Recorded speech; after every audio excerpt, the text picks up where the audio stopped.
Hello everyone, good morning. मैं Pravesh Sharma. Welcome back to my channel. आज का हमारा टॉपिक है कक्षा प्रवचन में शिक्षक की भूमिका. Role of teacher in classroom discourse. विद्यालय की गतिविधियों में अध्यापक का स्थान बहुत ही महत्वपूर्ण होता है, विशेषकर भाषा के क्षेत्र में. इस संबंध में डॉक्टर राधाकृष्णन ने कहा है कि अध्यापक का समाज में बहुत ही महत्वपूर्ण स्थान होता है. वह उस धुरी के समान है जो बौद्धिक परंपराओं व तकनीकी क्षमताओं को एक पीढ़ी से दूसरी पीढ़ी तक हस्तांतरित करता है और सभ्यता की ज्योति को प्रज्वलित रखता है. The teacher place in society is of vital importance. He acts as the pivot for the transmission of intellectual traditions and technical skills from generation to generation and helps to keep the lamp of civilization burning. अध्यापक के विषय में कहा जा सकता है कि अध्यापक का शिक्षा देने के क्षेत्र में बहुत ही महत्वपूर्ण स्थान है. रविन्द्रनाथ टैगोर के शब्दों में दीप से दीप जले इसका तात्पर्य है शिक्षक एक जलते हुए दीपक के समान है जो अपनी लौ से जलता रहता है.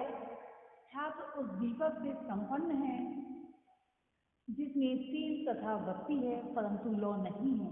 उसे एक जलता हुआ दीपक ही प्रज्वलित कर सकता है.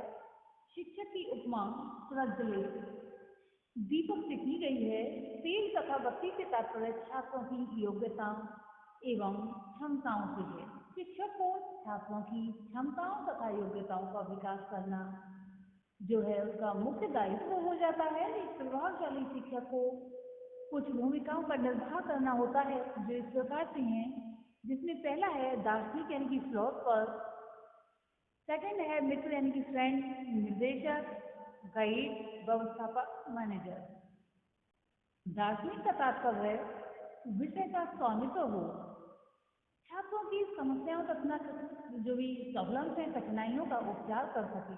वह निर्देशक का कर्तव्य होता है जो कि एक तरह से गाइड के रूप में हो. बच्चे जहाँ जहाँ परेशानियों का अनुभव कर रहे हैं उनकी परेशानियों का सोल्यूशन शिक्षक कर सके. शिक्षक को छात्रों की सहायता करनी ही चाहिए. वह मित्र की भूमिका में होता है. अंग्रेजी में शिक्षक के लिए दो शब्द प्रयुक्त किए गए हैं, जॉन, लैटिन. जॉन से तात्पर्य छात्र और लैटिन का अर्थ विषय का ज्ञाता होना चाहिए. शिक्षकों को अपने छात्रों के संबंध में अधिक से अधिक जानकारी होनी चाहिए और अपने विषय का स्वामित्व हो तभी प्रभावशाली शिक्षक हो सकता है. हिंदी शिक्षक को भाषा का ज्ञान, बोध तथा कौशल आवश्यक हो जाते हैं और साहित्य, गद्य, पद्य, नाटक, उपन्यास और निबंध ज्ञान, बोध, सौंदर्यानुभूति, रसानुभूति तथा समालोचना की योग्यता उसके अंदर होनी चाहिए. आज शिक्षक के उत्तरदायित्व बढ़ गए हैं. शिक्षक को व्यवस्थापक या व्यवस्थापन माना जाता है क्योंकि शिक्षा की व्यवस्था शिक्षक को ही करनी होती है, जिसे 4 भागों में हम विभाजित कर सकते हैं. जो 4 भाग हैं, नियोजन, व्यवस्था, अनुकरण और नियंत्रण. नियोजन करना होता है, व्यवस्था करनी होती है, अनुकरण का उसे आगे बढ़ाना होता है तथा नियंत्रण के अंतर्गत ही ये सारे कार्य करने होते हैं. शिक्षक की प्रभावशाली या शिक्षक की प्रभावशीलता के आकलन शिक्षक की योग्यता एवं क्षमताओं से संबंधित मानदंड, कक्षा में शिक्षक की प्रभावशीलता तथा शाब्दिक तथा अशाब्दिक अंतर प्रक्रिया से संबंधित मानदंड प्रयुक्त किए जाते हैं. छात्रों में परीक्षाफल तथा छात्रों की शिक्षक के अभिवृद्धि के मानदंड अधिक महत्वपूर्ण हो जाते हैं. टीचर के संबंध में H.G. वेल्स ने लिखा है, teacher is the real builder of history. इतिहास का वास्तविक निर्माता अध्यापक होता है. विद्यालय की गतिविधियों में यानी जो भी गतिविधियां होती हैं अध्यापक उसमें अपनी भूमिका निभाता ही है. और इस संबंध में यानी कि इसकी जो भूमिका होती है इस संबंध में विभिन्न शिक्षा शास्त्रियों ने अपने अपने विचार प्रस्तुत किए हैं. शिक्षा शास्त्रियों का विचार है कि अध्यापक जो है, जैसे कि इससे पहले भी बताया गया था कि मोमबत्ती के समान है, जो स्वयं ही जलता है, प्रकाशित होता है, क्योंकि जिसके अंदर अगर जलने की क्षमता है वह दूसरों को जला सकता है। यानी कि प्रकाशित, यहाँ जलने से तात्पर्य यह है कि प्रकाशित कर सकता है। अगर स्वयं में ही प्रकाशित नहीं है या प्रज्वलित नहीं है तो वो दूसरों को प्रकाश नहीं दे सकता। शिक्षक के संबंध में ही हम देखेंगे, according to Kothari commission, of all different factors which influence the quality of good education and its contribution to material development, the quality, competence and character of teachers are undoubtedly the most significant. अर्थात शिक्षा को गुणात्मक रूप से प्रभावित करने वाले सभी तत्वों में अध्यापक के गुण, कुशलता एवं चरित्र का महत्व अर्थात कैरेक्टर का जो महत्व निसंदेह सर्वोपरि हो जाता है। इस विषय में ये कहना उचित ही होगा कि वास्तव में ही जो छात्र होते हैं उन पर एक अध्यापक का पूरा प्रभाव पड़ता है। अगर एक अध्यापक के अंदर गुण हैं तो उन गुणों का प्रभाव छात्रों पर पड़ेगा। अध्यापक के अंदर कुशलता है तो छात्रों पर भी या छात्रों में भी कुशलता विकसित होगी। एक अध्यापक का चरित्र अच्छा है तो छात्रों का चरित्र भी अच्छा बनने का या छात्रों का जो है चरित्र अच्छा बनाने का प्रयास करेगा। इसलिए ये सर्वोपरि बताए गए हैं। फिर से एक बार इस डेफिनेशन को देख लेते हैं। शिक्षा को गुणात्मक रूप से प्रभावित करने वाले सभी विभिन्न तत्वों में अध्यापक के गुण, कुशलता एवं चरित्र का महत्व निसंदेह सर्वोपरि है।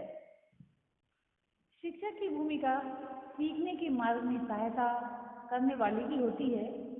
शिक्षक वह होता है जो विद्यार्थियों को उनकी क्षमताओं की पहचान कराए, उनके व्यक्तिगत तथा संदर्भ विशिष्ट अनुभवों को इस तरीके में सामने रखे कि वे छात्र के संदर्भ में स्वीकृत हों अर्थात स्वीकार करने योग्य हों। शिक्षक को ये समझना चाहिए कि पाठ्यचर्या विद्यार्थी केंद्रित सीखने की प्रक्रिया के संदर्भ में विकसित होती है, वह पहले से तय नहीं की जा सकती या नहीं हो सकती। शिक्षक शिक्षार्थियों द्वारा सीखे जाने की प्रक्रिया में हर संभव सहयोग देने मात्र के लिए तैयार किया जाता है, लेकिन प्रत्येक अधिगम परिस्थिति संचित ये शिक्षक को बच्चों की आवश्यकताओं को पहचानने के लिए अंतर्दृष्टि प्रदान करती है। यानी कि जो भी परिस्थितियां होती हैं सीखने की, वह ये पहचानने के लिए अध्यापकों को प्रेरित या अंतर्दृष्टि प्रदान करती हैं कि बालकों की आवश्यकताएं क्या हैं। उन्हीं आवश्यकताओं के अनुसार जो है कक्षा प्रवचन या फिर कक्षा में अध्यापक अपनी भूमिका का निर्वाह करता है। ऐसी कोई एक पद्धति नहीं जो सभी विद्यार्थियों को एक ही ढंग में सिखा सके। हर शिक्षक को बोधगम्य अभ्यास द्वारा अलग अलग विद्यार्थियों में सीखने के तरीके पहचानने होते हैं, क्योंकि अगर सीखने के तरीके नहीं पहचाने जाएंगे तो विभिन्नताओं को लिए हुए बालक जो है ज्ञान को सीख नहीं सकते या ज्ञान को प्राप्त नहीं कर सकते। शिक्षण विधि की प्रभाविता और उपयुक्तता जांचने के दो पहलू होते हैं। पहला पहलू है शिक्षक को अपनी शैली जिसमें वह विधि या विधियों का उपयोग करता है, इसका संबंध उसकी अपनी आवश्यकताओं से होता है। दूसरा विद्यार्थियों के सीखने का अपना ढंग होता है। अनोखे ढंग की सहभागिता सीखने या जानने की प्रक्रिया में शिक्षक तथा विद्यार्थी की भूमिका स्पष्ट रूप से सामने लाती है। जब इसमें दोनों ज्ञान की प्रक्रिया में भाग लेते हैं तो लाभान्वित होते हैं, अर्थात जो विद्यार्थी है और शिक्षक है दोनों ही लाभान्वित होते हैं। विद्यार्थी के लिए अधिगम ग्रहण करना शैक्षिक परिस्थितियों का एक बड़ा सरोकार होता है। इस दृष्टि से टेक्नोलॉजी के बेस में अगर देखा जाए तो दोनों ही सीखने वाले हैं, क्योंकि प्रत्येक प्रणाली जीवन पर्यंत सीखता है।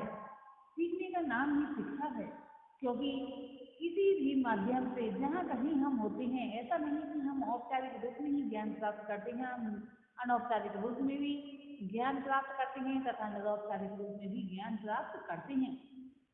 किंतु यहाँ पर कक्षा प्रवचन की बात आती है, औपचारिक रूप की बात आती है, शिक्षक छात्रों को सिखाता है ये बात आती है। शिक्षक को क्रिया आधारित शिक्षक की प्रवृत्ति और गतिशीलता को समझ लेना चाहिए ये समझ चीजों को जैसे को तैसा संज्ञानात्मक रूप से स्वीकार करने के बदले कुछ करने के लिए प्रेरित करेगी एवं इसके साथ ही यह क्रिया का आलोचनात्मक विश्लेषण, चिंतन तथा आत्मसात करने में सहायता करेगी। शिक्षा के क्षेत्र में मास मीडिया, आईसीटी और उपग्रह आधारित टीवी के सम्मिलित हो जाने से शिक्षक की भूमिका और ज़्यादा महत्वपूर्ण हो गई है, यानी कि और अधिक महत्वपूर्ण हो गई है। अधिगम परिस्थितियों के निर्माण के क्षेत्र में कई लोगों की भागीदारी होने से शिक्षकों की नई दक्षताओं की मांग बढ़ गई है ताकि उसमें सार्थक ढंग से मदद ली जा सके। कहने का यहाँ तात्पर्य ये हो जाता है, ज्ञान असीमित होता है और एक शिक्षक सदैव ये चाहता है कि मेरे विद्यार्थी जो मैं ज्ञान प्रदान कर रहा हूँ उसको जो है अधिक से अधिक प्राप्त कर लें, क्योंकि जब बालक समय के अनुसार उस ज्ञान को ग्रहण कर लेंगे तब आगे बढ़कर वे दूसरे ज्ञान को भी प्राप्त कर सकते हैं। अगर वहीं के वहीं उसी ज्ञान को या फिर उसी क्षेत्र में अटके रहेंगे तो वे आगे कैसे बढ़ पाएंगे। इसी के लिए जो है शिक्षण सहायक सामग्रियों का प्रयोग किया जाता है और जिसमें कि ऑडियो विजुअल जो चीज़ें होती हैं, नई टेक्नोलॉजी है, उसका प्रयोग किया जाता है। जैसे कि हमें किसी भौगोलिक क्षेत्र का वर्णन करते हुए या कोई काव्य पाठ करते हुए कुछ दृश्य दिखाने हैं तो कंप्यूटर पर इसको दिखाया जा सकता है। कहने का तात्पर्य ये है, इन सब की मदद से, यानी जो भी मास मीडिया, आईसीटी आदि हैं, उनकी मदद से ज्ञान अधिक प्राप्त कर सकते हैं छात्र। तो यहाँ पर जो कक्षा प्रवचन है उसमें महत्वपूर्ण शिक्षक की महत्वपूर्ण भूमिका है। आज के लिए इतना ही। नेक्स्ट वीडियो में हम देखेंगे role of teacher in school. आज के लिए इतना ही। धन्यवाद।